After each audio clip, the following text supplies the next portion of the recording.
PM Modi ने ये साबित कर दिया है कि क्यों देश के लोग मजबूती के साथ उनके साथ खड़े हैं और मतदान के जरिए बीजेपी को जितवा भी रहे हैं। बीते 11 सालों में भारत दुनिया की सबसे बड़ा मोबाइल डेटा कंज्यूमर बना है। आज भारत दुनिया का दूसरा सबसे बड़ा मोबाइल मैन्युफैक्चरर भी है। आज दुनिया का तीसरा सबसे बड़ा स्टार्टअप इकोसिस्टम भारत का है। यहाँ तीसरी सबसे बड़ी एविएशन मार्केट है। मेट्रो के मामले में भारत दुनिया के टॉप 3 नेटवर्क्स में शामिल हो गया है। देश में महंगाई काबू में है। एग्रीकल्चर प्रोडक्शन में नए रिकॉर्ड बन रहे हैं। दुनिया में दुग्ध उत्पादन से लेकर जेनेरिक मेडिसिन में भारत नंबर 1 है। दुनिया में सबसे ज्यादा वैक्सीन आज भारत में बनने लगे हैं। यही वजह है कि भारत आज दुनिया का सबसे तेजी से आगे बढ़ने वाला देश है। ये भारत की 21वीं सदी में विकास को दिखाता है। लेकिन फिर भी विपक्ष के लोग एक ही राग अलाप रहे हैं कि उन्हें सत्ता से मोदी सरकार को हटाना है। लेकिन उनके पास क्या विजन है, ये विपक्ष के लोग नहीं जानते। पीएम मोदी ने तो काम करके दिखा दिया, लेकिन विपक्ष के पास ना तो नीति है और ना ही नेता।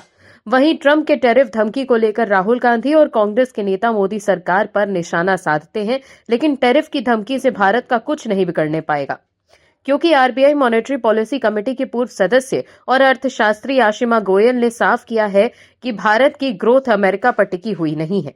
उनका कहना है कि उभरते हुए मार्केट और दूसरी वैकल्पिक पार्टनरशिप अब कहीं ज्यादा मायने रखती है। अमेरिका के 500% टैरिफ लगाने की धमकियों के बीच उन्होंने ये बातें कही हैं। गोयल ने ये कहा है कि यूएस पर जितना ज्यादा फोकस उन्होंने पहले भी देखा है। उन्होंने कहा, ये एक ऐसी चीज थी जिसे मैंने एमपीसी मेंबर के तौर पर सच में अनुभव किया। जब हम मार्केट के साथ बातचीत करते थे, मैंने पाया कि यूएस पर इतना ज्यादा फोकस है। ऐसा इसीलिए है शायद क्योंकि वहां से ज्यादा जानकारियां आती हैं, वहां से बहुत ज्यादा एफडीआई और डेटा उपलब्ध होता है। वहीं आप दर्शक भी मानते हैं कि ट्रंप भारत का कुछ नहीं बिगाड़ सकते, तो कमेंट में यस और पीएम मोदी जरूर लिखिए, ताकि विपक्ष को साफ संदेश जाए कि पीएम मोदी किसी की भी नहीं सुनते और सिर्फ देश हित में काम करते हैं। इस खबर में आगे आपको बताएंगे सब कुछ डिटेल में, तो बने रहिए हमारे साथ अंत तक, देखते रहिए हमारी एक खास रिपोर्ट। साथ ही आप दर्शकों से विनम्र निवेदन है कि अगर अब तक आपने हमारे चैनल को सब्सक्राइब नहीं किया है तो अभी कर लीजिए। दर्शकों, एआईएमआईएम प्रमुख असदुद्दीन ओवैसी ने कांग्रेस पर बड़ा आरोप लगाया है। ओवैसी ने कहा है कि दिल्ली दंगों में उमर खालिद और शर्जील इमाम के आज जेल में बंद होने के लिए कांग्रेस ही जिम्मेदार है। गैर कानूनी गतिविधियां रोकथाम अधिनियम यानी यूएपीए के संदर्भ में उन्होंने कहा कि कांग्रेस के ऐसा कानूनी आधार तैयार किया था जिससे बिना ट्रायल के लंबे समय तक जेल में रखा जा सकता है। एक कार्यक्रम में ओवैसी ने कहा कि केंद्र में यूपीए की सरकार के दौरान यूएपीए में किए गए संशोधनों ने आतंकवाद की परिभाषा को व्यापक बना दिया था। उसमें ऐसे प्रावधान बनाए थे जिनका इस्तेमाल अब अंडर ट्रायल कैदियों को सालों तक जेल में रखने के लिए किया जा रहा है। उस समय पी चिदम्बरम देश के गृह मंत्री थे। हाल ही में सुप्रीम कोर्ट ने उमर खालिद और शर्जील इमाम को जमानत देने से इनकार कर दिया था। इसके बाद यूएपीए को लेकर एक तीखी राजनीतिक बहस फिर से शुरू हो गई। सुप्रीम कोर्ट की टिप्पणियों का हवाला देते हुए ओवैसी ने तर्क दिया कि कड़े प्रावधानों के तहत चार्जशीट दाखिल किए बिना 180 दिनों तक हिरासत में रखा जा सकता है। उन्होंने दावा किया कि इन प्रावधानों का अक्सर अल्पसंख्यकों के खिलाफ दुरुपयोग किया जाता है। इसके साथ ही ओवैसी ने याद दिलाया कि जब कानून में संशोधन किया गया था तब उन्होंने लोकसभा में इस पर आपत्ति जताई थी। ओवैसी ने यह भी सवाल उठाया कि कांग्रेस नेताओं को इसी तरह की जेल क्यों नहीं हुई। वहीं एआईएमआईएम प्रमुख असदुद्दीन ओवैसी के हिजाब वाली महिला को एक दिन प्रधानमंत्री बनने संबंधी बयान पर सियासी हलकों में तीखी प्रतिक्रियाएं सामने आई हैं। इस मुद्दे पर भाजपा सांसद सुधांशु त्रिवेदी ने यह कहा कि प्रधानमंत्री बनने का सपना फिलहाल सपना ही रहने वाला है। पहले वो अपनी पार्टी की राष्ट्रीय अध्यक्ष किसी हिजाब पहनने वाली महिला को बनाकर दिखाएं।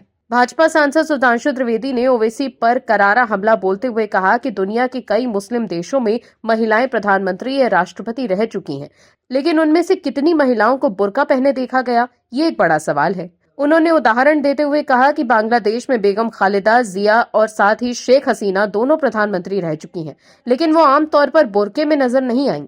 इसी तरह उन्होंने पाकिस्तान के पूर्व प्रधानमंत्री बेनजीर भुट्टो और इंडोनेशिया के पूर्व प्रधानमंत्री मेघावती सुकोर्णपुत्री का भी जिक्र करते हुए कहा कि इन उदाहरणों से ओवैसी के बयान की वास्तविकता पर सवाल खड़े होते हैं। वहीं महाराष्ट्र में बांग्लादेश से आए अप्रवासियों यानी इमिग्रेंट्स का पता लगाने में अब एआई मदद करेगा।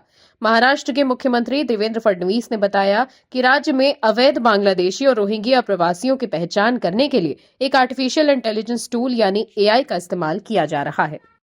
पीएम मोदी की लीडरशिप में भारत ने दुनिया को अपनी ताकत दिखा दी है। पीएम मोदी की लीडरशिप में देश रॉकेट की रफ्तार से आगे बढ़ रहा है, लेकिन फिर भी राहुल गांधी जबरदस्ती पीएम मोदी पर निशाना साधने की कोशिश करते हैं। लेकिन अब बीजेपी के हाथ में एक ऐसा वीडियो लगा है जिसके बाद कांग्रेस की मुश्किलें बढ़ गई हैं। दर्शकों, राहुल गांधी अक्सर अमेरिका के राष्ट्रपति ट्रंप के बयान के सहारे पीएम मोदी पर निशाना साधते हैं और ट्रंप के आगे झुकने का आरोप लगाते हैं। लेकिन सत्ता में रहते हुए कांग्रेस ने क्यों सर्जिकल स्ट्राइक, एयर स्ट्राइक या ऑपरेशन सिंदूर जैसी कोई कार्रवाई नहीं की? 26/11 मुंबई हमले के बाद पूरा देश एक सुर में पाकिस्तान पर कार्रवाई की मांग कर रहा था, पर उस वक्त की कांग्रेस की सरकार ने कोई कार्रवाई नहीं की। कांग्रेस के नेता पी चिदम्बरम ने खुलासा किया था कि उस वक्त अमेरिका के विदेश मंत्री ने भारत को पाकिस्तान पर कार्रवाई न करने के लिए कहा था।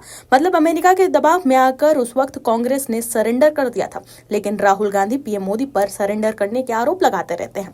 वहीं अब बीजेपी को कांग्रेस पर निशाना साधने का एक बड़ा मौका मिल गया है। दर्शकों, बीजेपी ने कांग्रेस पर ऑपरेशन सिंदूर को लेकर एक बार फिर हमला बोला। ये विवाद तब शुरू हुआ जब कांग्रेस के वरिष्ठ नेता और पूर्व मंत्री मणिशंकर अय्यर का एक वीडियो सामने आया। इस वीडियो में अय्यर ने मौजूदा भाजपा सरकार को सलाह दी थी कि ऑपरेशन सिंदूर के बाद तनाव खत्म करने के लिए पाकिस्तान से बातचीत करनी चाहिए। वीडियो में मणिशंकर अय्यर कहते हुए दिख रहे हैं कि ऑपरेशन सिंदूर के बाद भारत को पाकिस्तान के साथ बातचीत की दिशा में आगे बढ़ना चाहिए। उनकी इन बातों पर भाजपा ने कड़ी आपत्ति जताई है। बीजेपी का आरोप है कि कांग्रेस हमेशा पाकिस्तान के प्रति नरम रुख अपनाती है। इस वीडियो पर प्रतिक्रिया देते हुए बीजेपी प्रवक्ता शहजाद पूनावाला ने कांग्रेस पर पाकिस्तान का पक्ष लेने का आरोप लगाया। उन्होंने दावा किया कि कांग्रेस हमेशा भारत के आतंकवाद के खिलाफ रुख को कमजोर करती है। पूनावाला ने कहा कि कांग्रेस हमेशा पाकिस्तान को क्लीन चिट देती है और आतंकवाद के खिलाफ सख्त कार्रवाई का समर्थन करने से बचती है।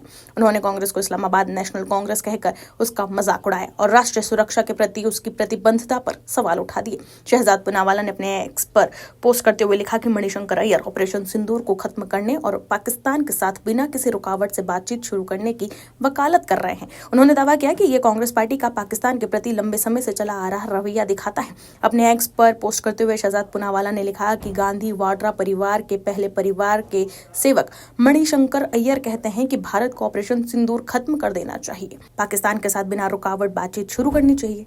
आईएनसी का मतलब है इस्लामाबाद नेशनल कांग्रेस। वो हमेशा पाकिस्तान को क्लीन चिट देते हैं, पाकिस्तान द्वारा आतंकवाद पर कोई कार्रवाई न करने की वकालत करते हैं। बीजेपी ने कांग्रेस पर भारतीय सशस्त्र बलों का अपमान करने का भी आरोप लगाया। उनका कहना है कि कांग्रेस सैन्य अभियानों पर सवाल उठाती है और आतंकवाद से जुड़ी घटनाओं के बाद पाकिस्तान के प्रति संयम बरतने की सलाह देती है। ऑपरेशन सिंदूर अब राजनीतिक बहस का एक अहम मुद्दा बन गया है। बीजेपी जहां इस मामले में सख्त रुख अपनाने का बचाव कर रही है, वहीं कांग्रेस पर भारत के आतंकवाद और सीमा पार खतरों के खिलाफ स्थिति को कमजोर करने का आरोप लगा रही है। बीजेपी का कहना है कि कांग्रेस की नीतियां देश की सुरक्षा के लिए ठीक नहीं है। ये पूरा विवाद एक वीडियो के सामने आने के बाद गर्मा गया, जिसमें कांग्रेस के नेता मणिशंकर अय्यर ने पाकिस्तान से बातचीत की वकालत की थी। बीजेपी इस मुद्दे को कांग्रेस की पाकिस्तान नीति पर सवाल उठाने के लिए भुनाने की कोशिश कर रही है। महाराष्ट्र में बीएमसी चुनाव से पहले राज्य का सियासी पारा चढ़ गया है। 20 साल बाद उद्धव ठाकरे ने अपने चचेरे भाई राज ठाकरे के से हाथ मिला लिया। वहीं दूसरी तरफ महाराष्ट्र की राजनीति में लंबे समय से एक दूसरे के सबसे बड़े आलोचक रहे दो चेहरे जब अचानक आमने सामने आ गए तो सियासी गलियारों में हलचल मचना तय था। उप मुख्यमंत्री एकनाथ शिंदे और शिवसेना ठाकरे गुट के वरिष्ठ नेता और सांसद संजय राउत की मुलाकात ने राजनीतिक हलकों को चौंकाया। साथ ही ये सवाल भी खड़ा कर दिया कि क्या राज्य की राजनीति किसी नए मोड़ की ओर जा रही है। दर्शकों, ये सवाल इसलिए उठ रहे हैं क्योंकि संजय राउत और एकनाथ शिंदे के बीच यह मुलाकात ऐसे समय में हुई है जब महाराष्ट्र में राजनीतिक समीकरण पहले से ही अस्थिर दिखाई दे रहे हैं। नगर निगम चुनाव का माहौल, अलग अलग जगहों पर बने अप्रत्याशित गठबंधन और दलों के भीतर बढ़ती बेचैनी के बीच शिंदे राउत की ये बातचीत एक साधारण संयोग से कहीं ज्यादा मानी जा रही है। दरअसल मुंबई में एक न्यूज चैनल के कार्यक्रम के दौरान उप मुख्यमंत्री एकनाथ शिंदे और संजय राउत एक ही मंच पर मौजूद थे। शिवसेना के विभाजन के बाद पहली बार दोनों नेताओं को सार्वजनिक रूप से बिना किसी तलखी के बातचीत करते हुए देखा गया।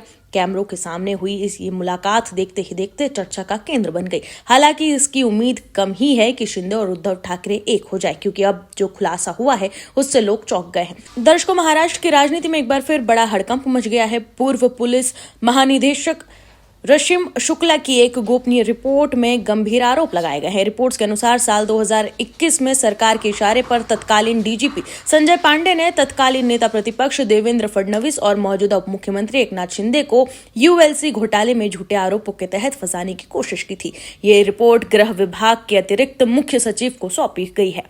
मामला ठाणे नगर पुलिस थाने में 2016 में दर्ज एक पुराने यूएलसी केस से जुड़ा है।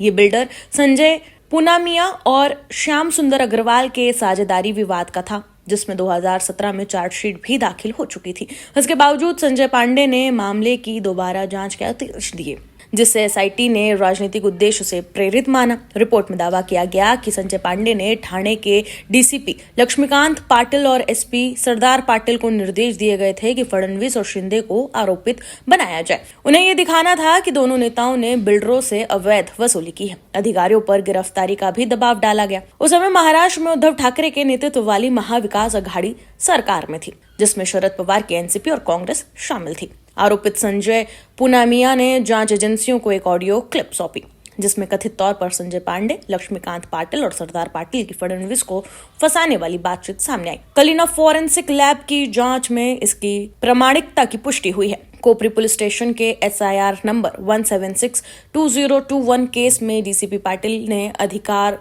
क्षेत्र से बाहर जाकर पूछताछ की। पूनमिया और सुनील जैन पर दबाव डाला गया कि वो फडणवीस द्वारा वसूली की बात कबूल करें।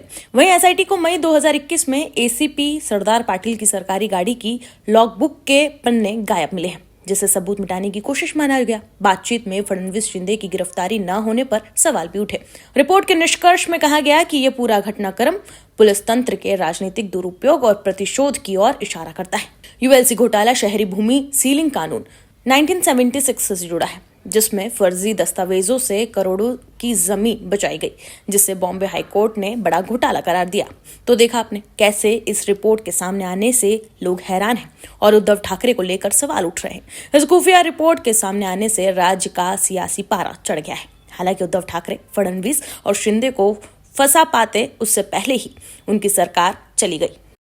कांग्रेस के नेता राहुल गांधी पीएम मोदी पर निशाना साधते हैं, उनकी नीतियों पर सवाल उठाते हैं, लेकिन अब पीएम मोदी ने ऐसा फैसला लिया है जिसके मुरीद विपक्ष भी हो गया है। पीएम नरेंद्र मोदी ने राजकोट में वाइब्रेंट गुजरात क्षेत्रीय सम्मेलन के तहत ट्रेड शो और प्रदर्शनी का उद्घाटन किया। 2026 में पीएम मोदी की पहली गुजरात यात्रा है। इसके पहले उन्होंने सोमनाथ स्वाभिमान पर्व में हिस्सा लिया। इस मौके पर उन्होंने कहा कि 21वीं सदी का 1/4 हिस्सा बीत चुका है। बीते वर्षों में भारत ने बहुत तेज प्रगति भी की है और इसमें गुजरात की बड़ी भूमिका रही है। भारत दुनिया की तीसरी बड़ी अर्थव्यवस्था बनने की ओर तेजी से आगे बढ़ रहा है और जो आंकड़े आए हैं उससे ये साफ है कि भारत से दुनिया की उम्मीदें लगातार बढ़ रही हैं। भारत की ग्रोथ से जुड़ी फैक्ट शीट रिफॉर्म, ट्रांसफॉर्म और परफॉर्म के मंत्र की सक्सेस स्टोरी है। पीएम मोदी ने कहा कि आज का भारत विकसित होने के लक्ष्य पर तेजी से काम कर रहा है और हमारे इस लक्ष्य की प्राप्ति में रिफॉर्म एक्सप्रेस की बहुत बड़ी भूमिका है। रिफॉर्म एक्सप्रेस यानी हर क्षेत्र में नेक्स्ट जनरेशन रिफॉर्म, जैसा अब से कुछ समय पहले ही देश ने नेक्स्ट जनरेशन जीएसटी रिफॉर्म लागू किए थे। हर सेक्टर पर इसका अच्छा असर दिखा। वहीं अब पीएम मोदी के एक फैसले से विपक्ष और कांग्रेस खुश नजर आ रही है। दर्शकों, केंद्र सरकार की तरफ से आगामी जनगणना में जातिगत गणना को शामिल करने के फैसले का विपक्ष ने एक सुर में स्वागत किया है। मोदी सरकार की तारीफ करने वालों में तमिलनाडु के मुख्यमंत्री M.K. स्टालिन से लेकर कांग्रेस के सांसद तक शामिल है। विपक्ष का कहना है कि केंद्र सरकार का यह फैसला जनगणना में जातिगत गणना, डेटा आधारित सामाजिक न्याय की दिशा में महत्वपूर्ण कदम साबित होगा। विपक्ष का कहना है कि ये फैसला पिछले कई वर्षों से चली आ रही राजनीतिक बहस का नतीजा माना गया है। तमिलनाडु के मुख्यमंत्री M.K. स्टालिन ने आगामी राष्ट्रीय जनसंख्या जनगणना के साथ साथ जाति आधारित जनगणना कराने के केंद्र की सरकार के निर्णय का स्वागत किया है। उन्होंने संबंध में पीएम मोदी को पत्र लिखा है। इसके साथ ही स्टालिन ने मुख्यमंत्रियों, राज्यों और केंद्र शासित प्रदेशों के प्रतिनिधियों को मिलाकर एक उच्च स्तरीय सलाहकार परिषद के गठन का आग्रह किया है। सीएम स्टालिन ने कहा कि केंद्र के इस फैसले से साक्ष्य आधारित सामाजिक न्याय और नीति निर्माण के प्रति तमिलनाडु की प्रतिबद्धता की पुष्टि होती है। हालांकि उन्होंने चेतावनी दी कि विभिन्न राज्यों में व्याप्त गहरी सामाजिक गतिशीलता और जाति संरचनाओं को देखते हुए जातीय जनगणना एक अत्यंत संवेदनशील प्रक्रिया है। उन्होंने आगाह किया कि यदि इसे सावधानपूर्वक नहीं संभाला गया तो ये प्रक्रिया अपेक्षित सामाजिक तनावों को जन्म दे सकती है। गौरतलब है कि तमिलनाडु लंबे समय से जाति आधारित जनगणना की मांग करता रहा है और राज्य विधानसभा ने भी इससे केंद्र सरकार से करने का प्रस्ताव पारित किया था। मुख्यमंत्री ने कहा कि ये निर्णय साक्ष्य आधारित सामाजिक न्याय की दिशा में उनकी लगातार की गई कोशिशों की पुष्टि करता है। उन्होंने कहा कि जाति विवरण की जनगणना में शामिल करना सामाजिक न्याय, न्याय संगत नीति निर्माण और देश की संघीय संरचना के लिए बहुत महत्वपूर्ण कदम है।